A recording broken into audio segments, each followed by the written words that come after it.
Welcome to Beyond the Track, presented by eBay Motors. Did you know there are 85 million new and used parts on eBay right now?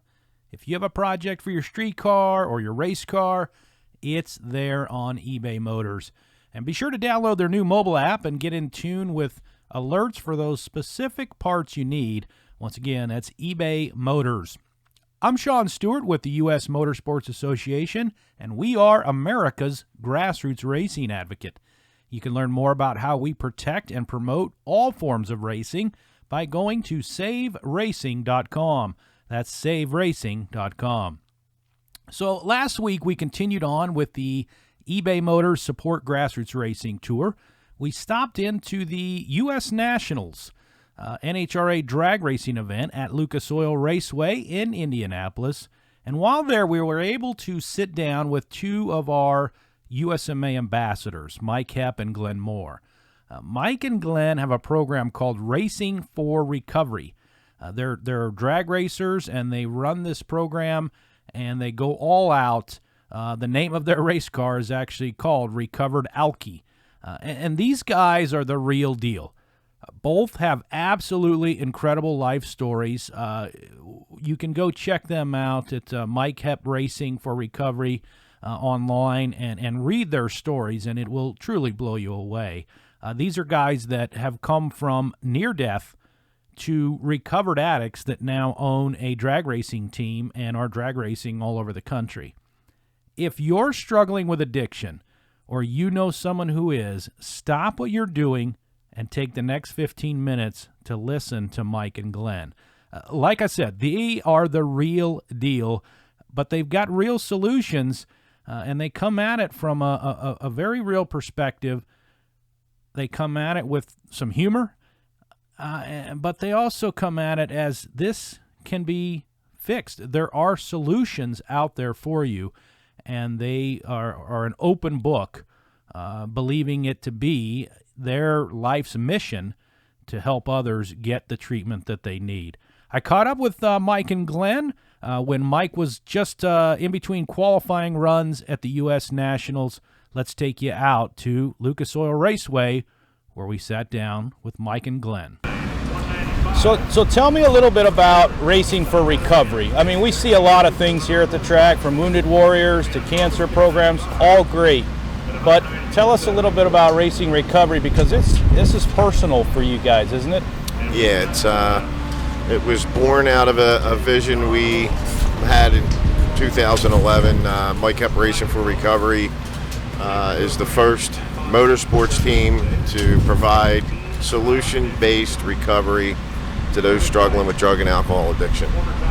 So we provide resources such as detox, inpatient treatment, housing, and employment to anybody that's struggling with the disease of addiction. And it's personal to us because I battled addiction for well north of 25 years, around 30 years, suffered from the addiction from the time, well, I don't know if the math's right, but from the time I was like 16 till 40 years old. So suffered with it terribly, wound up losing everything in life worthwhile living for, including family and friends and businesses, and I lost all the material things in life. Looking back, I lost everything to the point where I became homeless. I was living in Pennypack Park in Philadelphia, and just struggled terribly with it for many, many years, and finally surrendered. And we have a unique story, both Glenn and I grew up with Glenn in Northeast Philadelphia. We were neighbors as kids growing up, and I hadn't seen Glenn for over 25 years, and decided one day to take a ride to his business, place of business up in Roslyn, Pennsylvania. And I don't know why I went there. I was just kind of, my heart was, tugging me in that direction, go see this guy. And I remember our first encounter after 25 years. I was walking down his driveway, and he had his back to me, and he had turned around, and the first words out of his mouth after 25 years was, "I can't believe you're still alive." That's telling. Yeah, so he kind of had an idea what was going on in my life, but I had absolutely no idea what was going on in his. And so that moment in time, Glenn began to open up and come to find out that he had almost died from alcoholism. And Glenn's a specialist. He drinks alcohol and alcohol only, never really got into any hardcore drugs like myself. But we consider Glenn a specialist when it comes to addiction, just drinking. But just come to find out that he had almost died and that his recovery he wasn't doing real well in recovery. And so I had found the solution to the problem, and I wanted to share that with him. I just admired Glenn going up and just was a great guy. So we got him hooked up with a sponsor, and Glenn had, did the work and went through the 12-step program, and we talked about getting into. I had, prior to meeting Glenn, had got back into the sport of drag racing, one of the things that I really enjoyed, and wanted to get back into the sport. And I had envisioned coming back. I just want to go get a race car and go racing. I wanted to have a reason to go and to be able to give back to others and share my story with them, my personal story of addiction and struggling, and how that all went down. And I wanted to be able to help other folks in the process through the Racing for Recovery program, and we formed it in 2012 and haven't looked back. And what's unique about you guys, I've spent a little time with you, and Mike, you both tell these kind of crazy life stories, but it's almost like last night you were telling some of your stories, and it's like you're just sitting around telling old funny stories, but when you really think them through, they're not that funny. I mean, it's pretty serious stuff, but you guys have such a realness to you. Does that help you when you're out here? I mean, people are not here to come and talk about addiction. They're here to have a beer and watch a race. And you guys seem to kind of, I don't know the right word, you're sort of happy. You're happy guys, right? So where does that come from? What is that about? And does that help you reach others? Well, yeah, I mean, there was, getting well, suffering from the disease of addiction. If you don't understand the disease, it's very difficult to look at it from a different perspective. When you're in it, you kind of really are miscued, your vision's blurred, and once you recover from it, life takes on a new meaning. You really begin to see life on a different plane, a new pair of glasses, as it were, and you get to see life in its fullest and understand how lucky we are to even be here, and to enjoy life one day at a time, not having being handicapped from that anymore. And I think what really drives Glenn and I on a daily basis is reaching out and working with other people who are suffering. It's not all doom and gloom. Excuse me. There's life after addiction. If you go through the proper steps and get the right help, you can live your dreams. Excuse me. And I've been doing that, living a dream with Glenn here for the last 8 years, and to be able to get into racing and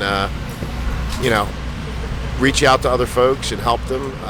It's just been an extraordinary journey, and we hope to continue it. And so, Mike, just to clarify, you're the one that drives the car. Glenn, you work on them. You both help manage the team and direct it and those kind of things.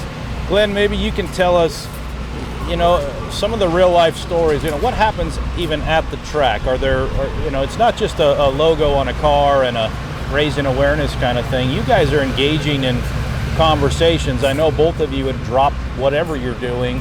Glenn, maybe you could tell us, earlier you were talking to another crew member just right across the road, and how does that work for you guys? I mean, is that... Well, it's a unique situation that we have. Once we set up all that we have here, which pretty much tells people what we're all about, it's not long after that people start to curiously come over and try and figure out. They know, but they come and try and figure out what we're all about, and a lot of times it leads to conversation. We can run into people who are struggling. A lot of times we run into people who are recovered and are just absolutely thrilled with what we're doing. People with 10 years, 20 years recovered. and want to come and share their story and just kind of like boost our morale a little bit and say keep going. But there are occasions that like we had one time, I guess it was about a year and a half ago, we were racing at Maple Grove, and it was just a regional event. We were running the Super Comp car, and Mike was in the staging lanes, and we were getting ready for, I believe it was our second time trial of the weekend. And while we were waiting in the staging lanes, a gentleman approached me and whispered in my ear if he could talk to me. And we started a conversation, brief conversation, and within a minute or a minute and a half, the man was in tears. His daughter was struggling. She was a heroin addict. He didn't know what to do, didn't know where to turn. And he just happened to see our car on the first time trial run and saw the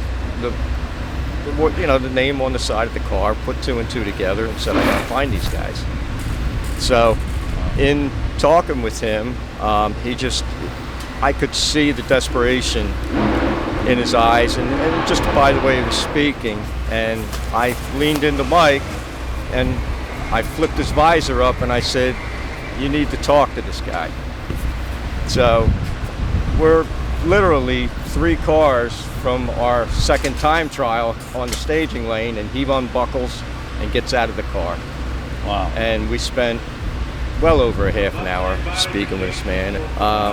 So we, in speaking with him, we gave him some things to think about. I mean, people approach us a lot, family members of people who are struggling, and say, I've got to get my daughter, my niece, my nephew, whatever. They need to get into recovery. And, sometimes we have to just say to them, it may be what you want, but it may not be what they want. So we try and guide them and give them some advice. Of course, we give them our information, cards, and so they can reach out to us if the need be, if these people want the help. And that happens more than once when we go to events. It's mind-boggling. It really is, truly. When do you know that it's truly that person's ready to get the help that they need? That's a good question. A lot of folks that struggle with addiction are caught up in it, and we constantly run into folks that, I'll give you an example, a young son or daughter is, whether it's a heroin addict or the person struggling with alcohol or cocaine, whatever it is. The parents are, they find their son or daughter moving home at age 37, a big career move for them to move back to mom and dad's place. And, the next thing you know, you have the mom or dad's paying for the car insurance and buying cars and providing food, money, shelter, paying the electric bill, the cable bill. They're helping the son pay the phone bill, and the son's not working, right? And so the parents initially think that if they throw money at it and try and stabilize the individual, that that it's going to work out. And the truth be told, that's enabling and rescuing kind of behavior. To some extent, the family's ill because of the addict. And so we try to help. If we can't reach the individual addict, we'll work with the parents and try and guide them through it so that they can get their lives back. Because a lot of times these folks are being held hostage by their own family member, and they don't even realize that they're actually directly responsible for that. And they need a little guidance and to be able to take ownership and responsibility for what role they play in the addiction side of it. So again, for you guys, this isn't just about putting a name on a race car and raising general awareness. You are going to that level where, obviously, if you're willing to miss your pass, which is what you came here for, and get out of the car and talk to somebody, that shows right there the level of importance for you guys to take those steps to help walk people through what you've been through. Tell us a little bit about, I know you guys are big on the 12-step program, and we hear that, right? Everybody, 12-step program, that's sort of a common term, whether you know anything about addiction or not. But you guys break that down in a podcast of your own that you do online, and tell us a little bit about that and where they can go find out more about that. The COVID situation had forced us into to try and rethink how we could carry the message to folks struggling, and we found ourselves doing a podcast. We did a series called Recovered, the series, and you can find that on YouTube. And what we did was Glenn and I and a few friends got together, and we did an actual podcast where we broke down the 12 steps. The 12 steps are individual steps, obviously. There's 12 of them, but there's actual directions to take those steps. There's a textbook that if you study the first 164 pages of that book and do what it asks you to do, you will come out the other side of it a changed human being, whether you want to or not. I had a good sponsor tell me one time, if you just follow the directions and do what you're supposed to do, you'll come out of this and be well in spite of yourself. So you might want to take a look at it. So the podcast, again, it's Recovered, the series on YouTube, and anybody that wants to learn how the 12 steps work, whether you're an addict or not.